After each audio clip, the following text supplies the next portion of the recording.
ওকে, আবারও সবাইকে welcome back to assembly video টিউটোরিয়ালে। লাস্ট টিউটোরিয়াল যেটা ছিল সেটা হচ্ছে লুপের উপর বেস করে আমরা টিউটোরিয়াল করছিলাম। সেখানে হচ্ছে ম্যানুয়ালি একটা লুপ কিভাবে চালা দেখছিলাম, আর হচ্ছে কিভাবে একটা ফর লুপ কিভাবে কাজ করে। আজকে এখন যেটা আমরা দেখবো সেটা হচ্ছে একটা ওয়াইল লুপ আসলে অ্যাকচুয়ালি কিভাবে কাজ করে সেটাই আমরা হচ্ছে দেখবো। সো এটা দেখার আগে একটু আমরা সি এর কনসেপ্টটা ক্লিয়ার করে আসি। সি তে যখন আমরা একটা ওয়াইল লুপ লিখতাম তখন আমরা এরকম ওয়াইল লেখার পরে একটা ফার্স্ট ব্র্যাকেট দিয়ে এরকম একটা কার্লি ব্রেস দিতাম। সো অ্যাকচুয়ালি এখানে কি হইতো যে আমার যে কোডটা ছিল ফর লুপের সাথে যদি আমি এটাকে কম্পেয়ার করি, খুব সিম্পলি যদি বলি, ফর লুপে একটা এখানে ইন্ট আই থাকে, দেন এখানে একটা কন্ডিশন চেকিং থাকে, আর এখানে একটা ইনক্রিমেন্ট অপারেশনটা থাকতো। সো ওয়াইল লুপের ক্ষেত্রে অ্যাকচুয়ালি যেটা হইতো যে ওয়াইল লুপে আমরা ফর লুপের যে কন্ডিশনটা, এই কন্ডিশনটা লিখতাম হচ্ছে ওয়াইল লুপের এখানে ব্র্যাকেটিং এ এই int I equal to 0 or something, এই ইনিশিয়ালাইজেশন পার্টটুকু আমরা while লুপে করতাম হচ্ছে while লুপে ঢোকার ঠিক আগে দিয়ে। আর এই যে ইনক্রিমেন্ট অপারেশন বা ডিক্রিমেন্ট অপারেশন যেটা আছে এটা আমরা while লুপের বডির ভিতরে করতাম। সো যেটা হইতো যে প্রথমে কন্ডিশনটা চেক হইতো, তার আগে ফার্স্ট ইনিশিয়ালাইজেশন হইতো, কন্ডিশন চেক হয়ে যদি দেখতো ট্রু তাহলে লুপে ঢুকে কাজ করে I এর ভ্যালু বাড়তো। সিমিলার সর্ট অফ ওয়ার্ক আমরা হচ্ছে অ্যাসেম্বলির ক্ষেত্রেও করব, এবং অ্যাসেম্বলিতে হচ্ছে while নামে একটা ইনস্ট্রাকশনই আছে। সো এখন আমরা যে কোডটা করব এটা while বোঝার জন্য বেশ ভালো একটা কোড। আমরা এখন যে কোডটা করব সেটা হচ্ছে যে আমরা কিবোর্ড থেকে ইচ্ছা মতো ইনপুট দিব। সাপোজ আমরা 5টা ক্যারেক্টার ইনপুট দিব বা 6টা ক্যারেক্টার, লাইক 1 2 3 4 5 6। সো কোড যেটা করবে যে কোড কাউন্ট করবে যে আমি অ্যাকচুয়ালি কয়টা ক্যারেক্টার ইনপুট দিচ্ছি। সাপোজ আমি ইনপুট দিলাম a, তারপরে দিলাম 1, তারপরে দিলাম হচ্ছে ছোট হাতের o, তারপরে দিলাম হচ্ছে 0। আমি টোটাল 4টা ক্যারেক্টার ইনপুট দিছি। সো এই 4টা ক্যারেক্টার যে আমি ইনপুট দিছি এই 4 সে কাউন্ট করে আমাকে হচ্ছে কোডটা শো করাবে। সো এটার বোঝার লজিকটা অ্যাকচুয়ালি যদি আমি এক্সপ্লেইন করি, তো ফার্স্ট থিং হচ্ছে আমাকে একটা ক্যারেক্টার ইনপুট দিতে হবে, তারপর একটা ক্যারেক্টার আবার ইনপুট দিব, তারপর একটা ক্যারেক্টার আবার ইনপুট দিব। ক্যারেক্টার ইনপুট দেওয়া শেষ হয়েছে এটা আমাকে কোডকে বুঝাইতে হবে। সো ক্যারেক্টার ইনপুট দেওয়া শেষ হয়েছে, এই জন্য আমরা যেটা করব সেটা হচ্ছে আমরা এন্টার প্রেস করব। এন্টার প্রেস করার আরেকটা অর্থ হচ্ছে ক্যারেজ রিটার্ন, তার মানে হচ্ছে আমার ইনপুট দেওয়া শেষ হয়েছে, রিটার্ন করতেছি আমি। সো এটা দিয়েই বেসিক্যালি হচ্ছে আমি আমার কোডটা করব। সো এটা করার জন্য দ্য ফার্স্ট থিং আমাকে এখন কোডটা লিখে ফেলতে হবে। সো আমি কোডটা লিখি model small dot stack 100h dot data dot code.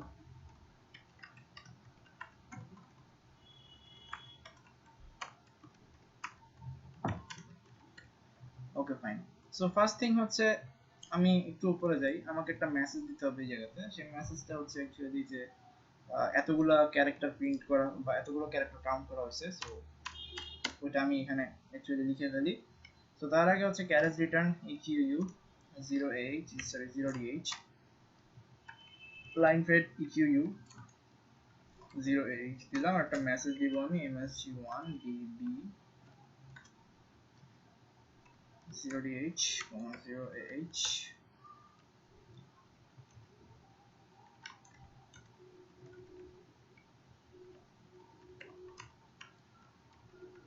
Total একটা ইনপুটেড এতগুলা।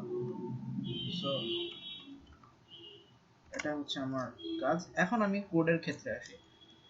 সো কোডের ক্ষেত্রে যদি আসি তাহলে বলা যায় যে আমি first of all character input দিব কিবোর্ড থেকে, এবং পরবর্তীতে আমি বলবো যে হ্যাঁ টোটাল এতগুলো ক্যারেক্টার ইনপুট হয়েছে। সো আমাকে একটা মেসেজ অ্যাকচুয়ালি শো করতে হবে। সো সেটার জন্য হচ্ছে মেসেজটা শো করাবো। সো ডাটা সেগমেন্ট থেকে অ্যাড্রেস রিড করে আসি অ্যাজ ইউজুয়াল আমরা যে কাজটা করে থাকি সব সময়, ds ax। এখন কথা হচ্ছে অ্যাকচুয়ালি যে আমাকে কিন্তু কাউন্ট করতে হবে। কাউন্ট করা মানে কি অ্যাকচুয়ালি আমার কাউন্ট করা মানে হচ্ছে আমি যদি ফার্স্টে একটা ক্যারেক্টার ইনপুট দিলাম, তো সেই ক্যারেক্টারটা আমি যদি ইনপুট দিই তার মানে হচ্ছে একবার আমি ইনপুট দিলাম, সো কাউন্টের ভ্যালু 1 হলো। আমি আবার ইনপুট দিলাম, কাউন্টের ভ্যালু 2 হইলো। আমি আরেকটা ইনপুট দিলাম, কাউন্টের ভ্যালু 3 হইলো। এখন এই যে লুপটা ঘুরতেছে, তার মানে কি আমি একবার যদি ইনপুট দেই সে গুণে রাখতেছে যে আমি একটা ক্যারেক্টার ইনপুট দিলাম। সাপোজ আমি a ইনপুট দিলাম, তখন কাউন্টের ভ্যালু হচ্ছে 1। আমি বি ইনপুট দিলাম, তখন ক্যারেক্টার হয়ে গেছে দুইটা ইনপুট দিলাম, কাউন্টের ভ্যালু হলো 2। সি ইনপুট দিলাম, কাউন্টের ভ্যালু হবে 3। দিলাম হচ্ছে 4, কাউন্টের ভ্যালু হচ্ছে হবে 4। দিলাম 7, কাউন্টের ভ্যালু হচ্ছে 5। সো এই যে কাউন্ট, সে যে গুনতেছে অ্যাকচুয়ালি, সে বারবার কিন্তু এই কাজটা করবে, বারবার কাউন্ট করবে। কতক্ষণ পর্যন্ত সেই কাউন্টের কাজটা চলাবে? যতক্ষণ পর্যন্ত না আমি এন্টার প্রেস করতেছি। কারণ আমি এন্টার প্রেস করা মানে, এন্টার প্রেস মিন্স আমার হচ্ছে ইনপুট দেওয়া শেষ, এবং তুমি ফাইনাল রেজাল্টটা শো করো যে হ্যাঁ ইনপুট ফিনিশড। তুমি ফাইনাল রেজাল্টটা শো করবা যে হ্যাঁ কতগুলো ক্যারেক্টার ইনপুট দিচ্ছি। তার মানে হচ্ছে আমাকে বারবার করে গুনতে হবে। এখন আমি গুনা স্টার্ট করবো কখন থেকে? আমরা সিতে যখন একটা কিছু করতাম, কাউন্ট বা ফ্ল্যাগ এই জাতীয় ভ্যারিয়েবল, ওটাকে আমরা জিরো ধরে ইনিশিয়ালাইজ করে দিতাম। কেন জিরো ধরে ইনিশিয়ালাইজ করে দিতাম? কারণ ফার্স্ট আমি কোনো কিছু ইনপুট দিতাম না। এখানেও আমি ঠিক সেই কাজটাই করব। তো কাউন্ট এখানে যেটা আমি করব, তো কাউন্ট বলতে অ্যাকচুয়ালি আমি যেটা বুঝাই যে লুপ রেজিস্টার বা কাউন্টার রেজিস্টার, যেটাকে আমরা সিএক্স বলি। এখন আমরা পুরো সিএক্সটা ইউজ করব না, আমরা যেটা করব সেটা হচ্ছে সিএক্স এর একটা পার্ট ইউজ করব, সেটা হচ্ছে হয় সিএল অথবা সিএইচ আমরা ইউজ করব। তো ফার্স্ট থিং, মুভ সিএল, 0, এটা দিয়ে আমি কাউন্টারটা ইনিশিয়ালাইজ করলাম যে হ্যাঁ আমি আমার লুপটা এতবার করে ঘোরাবো। Okay fine. এরপর কাজ হচ্ছে আমি ইউজার থেকে একটা ইনপুট নিব। সো আমি যেটা করব, মুভ এইচ, 1, এই কাজটুকু আমি এখানে থেকে করে ফেলবো। তারপরের কাজ কি, মুভ এইচ, 1 ইন্ট 21h, তার মানে ইউজার ইনপুটটা দিবে, সেই ইনপুটটা নিবে। এখন ইনপুটটা নেওয়ার পরে দ্য ফার্স্ট থিং আমাকে যে জিনিসটা চেক করতে হবে যে এটা অ্যাকচুয়ালি এন্টার প্রেস করছে কিনা। সাপোজ আমি কোডে রান করি ফার্স্টে এন্টার দিলাম, তাহলে কিন্তু আমি আসলে অ্যাকচুয়ালি কোনো কিছু ইনপুট দেইনি। তো সেই ক্ষেত্রে কিন্তু কোডটা ওখানেই শেষ হয়ে যাবে। তো এই যে কাজটা, এই জন্য আমাকে অ্যাকচুয়ালি কম্প্যারিজন করতে হচ্ছে। আমি ইনপুট যা দিব তা এল এ থাকবে, আমাকে কম্পেয়ার করতে হবে সেটা 0dh এর সমান কিনা।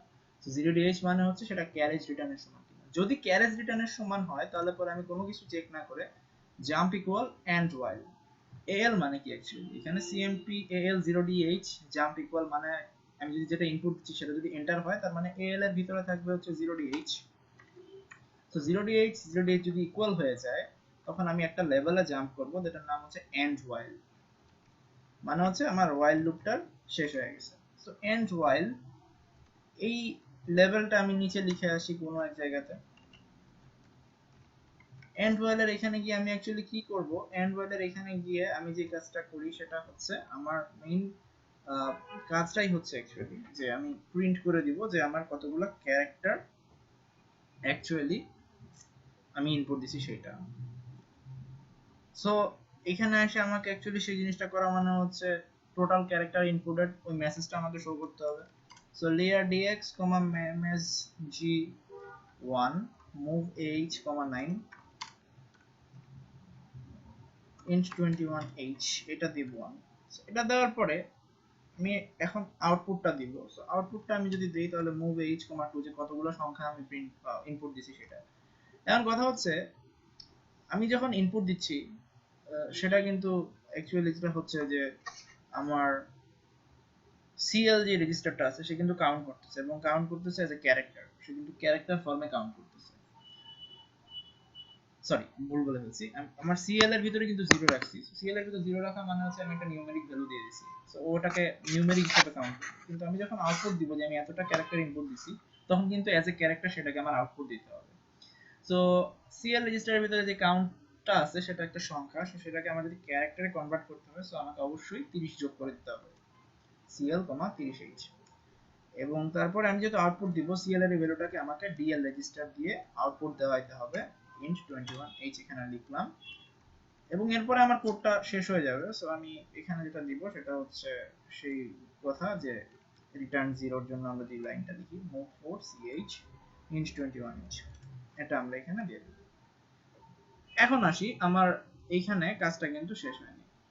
সো সাপোজ আমি যদি এন্টার ইনপুট দেই, তার মানে হচ্ছে আমার ইনপুট দেওয়া শেষ হয়ে গেছে, সেটা আমি কম্পেয়ার করতেছি এই জায়গায়। বাট এন্টার ছাড়া যদি আমি অন্য কিছু ইনপুট দিই, লাইক একটা ক্যারেক্টার ইনপুট দিলাম, শুরুতে ক্যারেক্টার সিএল এর ভ্যালু 0, আমি কোনো কিছু ইনপুট দিইনি। সো আমি যদি এখন একটা ক্যারেক্টার ইনপুট দিই, আমার কাউন্টের ভ্যালু কিন্তু 1 হবে। এই যে কাউন্টের ভ্যালুটা আমার 1 হইলো, এইজন্য আমাকে যেটা করতে হবে ইনক্রিমেন্ট সিএল। তো কাউন্টার সিএল এর ভ্যালু আমি 1 বাড়ায় দিলাম। বাড়ায় দেওয়ার পর মানে হচ্ছে আমি বাড়ায় দিছি, আমার কাজটুকু শেষ, এইজন্য আমার int 21h লিখতে হবে। লেখার পরে আমি কিন্তু আরেকটা ইনপুট দিতে পারি। আমি যদি এন্টার প্রেস না করি, তার মানে আমি আরেকটা ইনপুট দিব। সাপোজ আমি একটা কমাও যদি ইনপুট দিই, সেটাও কিন্তু ক্যারেক্টার হিসেবে গ্রান্ট হবে। তো আমি যে আবার ইনপুট দিব, আবার ইনপুট দিলে কিন্তু আমাকে আবার কাউন্টটা করতে হবে। তো এই যে ইনপুট দিচ্ছি এবং আবার কাউন্ট করব, this is a loop. So এই কাজটা যদি আমি আবার করতে চাই, তাহলে পর আমাকে যেটা করতে হবে, কোনো কিছু কম্পেয়ার না করে সিম্পলি জাম্প দিতে হবে, কারণ আমি এখানে কোনো কম্পেয়ার করছি না, আমি জাস্ট একটা ক্যারেক্টার ইনপুট দিলাম, তারপরে কাজ হচ্ছে আমি আরেকটা ক্যারেক্টার ইনপুট দিলাম। কম্পেয়ার আমি করতেছি কিন্তু শুরুতে, যে আমি অ্যাকচুয়ালি এন্টার ইনপুট দিচ্ছি কিনা। আমি যদি এন্টার ইনপুট দিই তার মানে কিন্তু অ্যাকচুয়ালি আমার ইনপুট দেওয়া শেষ হয়ে গেছে, বাট আমি যদি এন্টার ইনপুট না দিই তার মানে আমি এখনো আরেকটা ইনপুট দিতে ইচ্ছুক। সো আমি যদি আরেকটা ইনপুট দিতে চাই, সো আমাকে সেই ক্ষেত্রে জাম্প করাইতে হবে আবার শুরুতে। সো আমি যদি জাম্প করাই তাহলে হচ্ছে আমাকে কোন একটা ব্লকে জাম্প করাইতে হবে। সো এই যে কাজটুকু করতেছি, যে এন্ড ওয়াইল কিনা, আমার ইনপুট শেষ হচ্ছে কিনা, আমি আরেকটা ইনপুট দিতে চাচ্ছি কিনা, এই পুরো কাজটা অ্যাকচুয়ালি আমরা করব হচ্ছে একটা ব্লকে, সেইটার নাম দিচ্ছি আমরা সাপোজ ওয়াইল। এই যে ওয়াইল, এখানে আমরা জাস্ট কিছু না একটা সেমিকোলন কোলন দিয়ে দিলাম, এবং আমি যদি এই কাজটা বারবার করতে চাই, যে সিম্পলি আবার ওয়াইলে আমি জাম্প করব। এখন আমি আমার কোডটা রান করি। Okay fine. সো আমি ফার্স্টে মনে করো যে এন্টার প্রেস করে দিলাম। সো এন্টার প্রেস করা মানে আমি কোনো কিছু ইনপুট দেইনি, আমার কোড কিন্তু ওখানেই খতম হয়ে গেছে। এখন আমি আমার কোডটা আবার রান করি।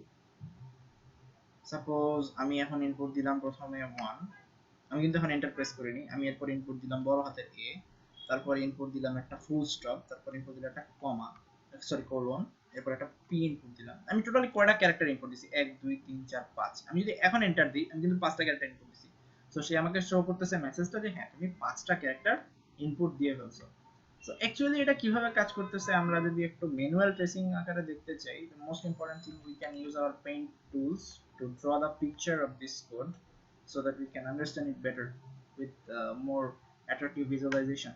সো একটু খেয়াল যদি আমরা করি, অ্যাকচুয়ালি এই যে পার্টটুকু আছে আমার কোডের, আমি এটা এখানে কপি করে নিয়ে আসি কোডটা, তাহলে আমাদের বুঝতে সুবিধা হবে। এই এতটুকু যে পার্টটা আছে আমার, এই পার্টটুকুতে অ্যাকচুয়ালি কি হচ্ছে, যে কম্পেয়ার করতেছে সে শুরুতে 0dh এর সাথে। কম্পেয়ার করতেছে, তার আগে এটা হচ্ছে আমার উপর একটা ওয়াইল আছে এখানে, আর তার আগে আবার আমি cl কে হচ্ছে মুভ cl, 0 করে আসছি। সো এবং এরপরে আবার মুভ h, 1 আছে। পুরো কোডটাই লিখি, তাহলে পরে ম্যানুয়াল ট্রেসিং করতে আমাদের বুঝতে সুবিধা হবে। int 21h, fine. End jump while, end while নামে একটা ব্লক আছে নিচে, সেটা আমি এখানে কপি করে নিয়ে আসি।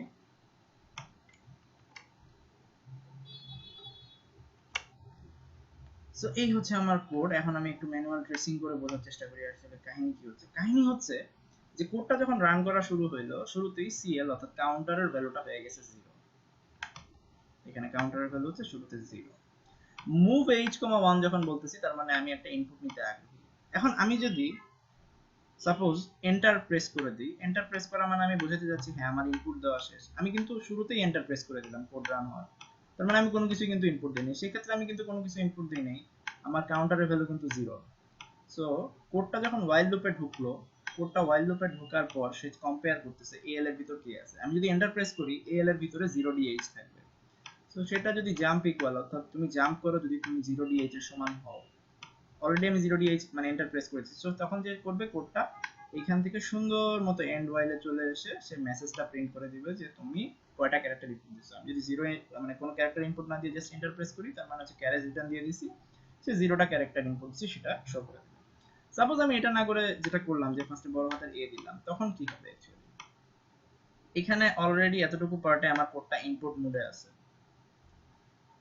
সো যেটা হবে যে আমার কোডটা ফার্স্টে ওয়াইল লুপে ঢুকবে, এর আজকি কোড যেটা আছে 065 সেটা অবশ্যই ই সমান না, ক্যারেজ রিটার্নের সমান না। সো সে এখানে আসবে না, এই যে আমার যে জাম্প ইকুয়ালটা আছে এখানে কিন্তু সে আসার কোনো অ্যাকচুয়ালি চান্সই পাবে না। সো আমি যদি ভালো মতো একটু দেখি, এখানে সে আসবে না। সো এটা তার জন্য ক্রস, এ ইনপুট দিলে তার মানে আমি একটা কিছু ইনপুট দিছি, তখন যেটা হবে যে ইনক্রিমেন্ট সিএল, অর্থাৎ আমি সিএল এ অলরেডি একটা বড় হাতের এ ইনপুট দিয়ে দিছি। সো একটা ক্যারেক্টার ইনপুট দিছি, সো সে যেটা করবে, আগে ছিল 0, সেটা +1 করে সিএল এর ভ্যালু করে রাখবে হচ্ছে 1। তারপরের কাজ কি, এই একটা ইনস্ট্রাকশন কমপ্লিট হয়েছে, তার মানে কাউন্টারের ভ্যালু 1 বাড়াই দিছি। সো int 21h মানে ইনস্ট্রাকশনটা কমপ্লিট। তারপরে কাজ হচ্ছে আমি আরেকটা ইনপুট দিতে চাবো। তো সেই জন্য সে যখন আমি আরেকটা ইনপুট দিতে যাচ্ছি, এই কাজটুকু কমপ্লিট করার পরে সে আবার জাম্প করবে হচ্ছে ওয়াইলে। এখানে এসে সে এখন চেক করবে। এখন যদি এই অবস্থায় আমি এন্টার প্রেস করি, সেক্ষেত্রে আমি কিন্তু একটা ক্যারেক্টার ইনপুট দিছি। সো এন্টার প্রেস করলে সে এখানে এসে মেসেজ দিবে যে হ্যাঁ তুমি একটা ক্যারেক্টার ইনপুট দিছো, বাট আমি যদি আরেকটা ক্যারেক্টার ইনপুট দিতে চাই তখন সে কিন্তু আর এখানে যাবে না, কারণ আমি এন্টার প্রেস করিনি। আরেকটা ক্যারেক্টার সাপোজ আমি ইনপুট দিলাম ছোট হাতের বি, তখন সে ইনক্রিমেন্ট সিএল, আগে সিএল এর ভ্যালু ছিল 1 যখন আমি এ ইনপুট দিয়েছিলাম, সো এখানে আর এক বাড়ায় সেটার ভ্যালু করে রাখবে হচ্ছে 2। এবং তারপরে সে আবার যদি আমি আরেকটা ইনপুট দিতে চাই, সে আবার এখানে জাম্পের শুরুতে অর্থাৎ ওয়াইলের শুরুতে সে ব্যাক করবে, চেক করবে যে আমি এন্টার দিছি কিনা, এভাবে কাজটা চলতে থাকবে। সাপোজ আমি এ আর বি ইনপুট দিলাম, আমার টোটাল দুইটা ক্যারেক্টার আছে, এটার পরে যে হবে আমি যদি এন্টার দেই সে তখন হচ্ছে ওয়াইলের এখানে চলে আসবে। সো সে সুন্দর মতো এখানে চলে আসবে, এসে সে এখন প্রিন্ট দিবে যে লিয়া ডিএক্স মেসেজ 1 মুভ এত। আমি অ্যাকচুয়ালি সিএল রেজিস্টারটা যখন ইনিশিয়ালাইজ করছি তখন সেটা কিন্তু একটা নিউমেরিক ভ্যালু দিছি, কারণ এখানে কিন্তু কোনো কোটেশন নাই। সো এখন যখন সে মেসেজটা প্রিন্ট করবে যে তুমি এতগুলো ক্যারেক্টার ইনপুট দিছো, সে সেটাকে কিন্তু অ্যাজ এ ক্যারেক্টার প্রিন্ট করবে। সো সিএল রেজিস্টারের ভিতরে যা আছে সেটা অ্যাকচুয়ালি হচ্ছে একটা নিউমেরিক ভ্যালু, সিএল রেজিস্টারে আছে নিউমেরিক ভ্যালু। তো সেটাকে আমার যদি আমি ক্যারেক্টারে কনভার্ট করতে চাই, যে simply add CL, 38। So CL এ যে সংখ্যাটা আছে সেটার সাথে যদি 30h আস্কি কোড যোগ করে দিই, সেটা ক্যারেক্টার ভ্যালুতে পরিণত হবে এবং আমার আউটপুটটা সে শো করবে। সো এই ছিল অ্যাকচুয়ালি ওয়াইল লুপের ঘটনা। আমরা যদি এটাকে খুব সিম্পলি ভাবে সাম আপ করতে চাই তাহলে আমরা বলতে পারি যে হ্যাঁ, ওয়াইল লুপে আমরা যে কাজটা করি, ওয়াইল নামে একটা কথা লিখি, তারপরে হচ্ছে যে ওই লুপটাকে যে শুরু হবে ওটার জন্য যে ইনিশিয়ালাইজেশন পার্ট সেটা আমরা করে আসি হচ্ছে এর বাইরে, এবং বাকি যে অপারেশন আছে সেই অপারেশনটা আমরা এখানে করি। এবং ওয়াইল লুপের শুরুতে আবারও ফেরত যাওয়ার জন্য কোডটাকে আমরা যে কাজটা করি সেটা হচ্ছে জাম্প ইনস্ট্রাকশনটা ইউজ করি। আর এই জাম্প ইনস্ট্রাকশনের আগে, ওয়াইলের পরে অর্থাৎ ওয়াইল লেখাটার পরে এবং জাম্প ইনস্ট্রাকশনটার আগে অ্যাকচুয়ালি আমার কাঙ্ক্ষিত যে কাজটুকু করাবো আমি, অর্থাৎ কোডের যে কাজটুকু, আমি কয়টা ক্যারেক্টার ইনপুট দিচ্ছি এই কাজটুকু লজিকটা অ্যাকচুয়ালি আমরা লিখবো হচ্ছে এই ব্ল্যাক করা অংশটুকুতে। So এটাই ছিল আমাদের while loop এর একদম basic idea. Hopefully it will be helpful, and coming soon with the concept of repeat loop, and then following we'll try something new. আমরা এরপরে যে কাজটা করব repeat loop এর কনসেপ্টটা দেখার পরে while loop, for loop এবং সেই সাথে হচ্ছে জাম্প ইনস্ট্রাকশনের একটা কম্বিনেশনাল রিমিক্স কোড দেখবো, যেখানে হচ্ছে সব ধরনের অ্যাপ্লিকেশন আমরা হ্যান্ডেল করতে পারবো। সো ততক্ষণ বন্ধু, টাটা এন্ড বাই বাই।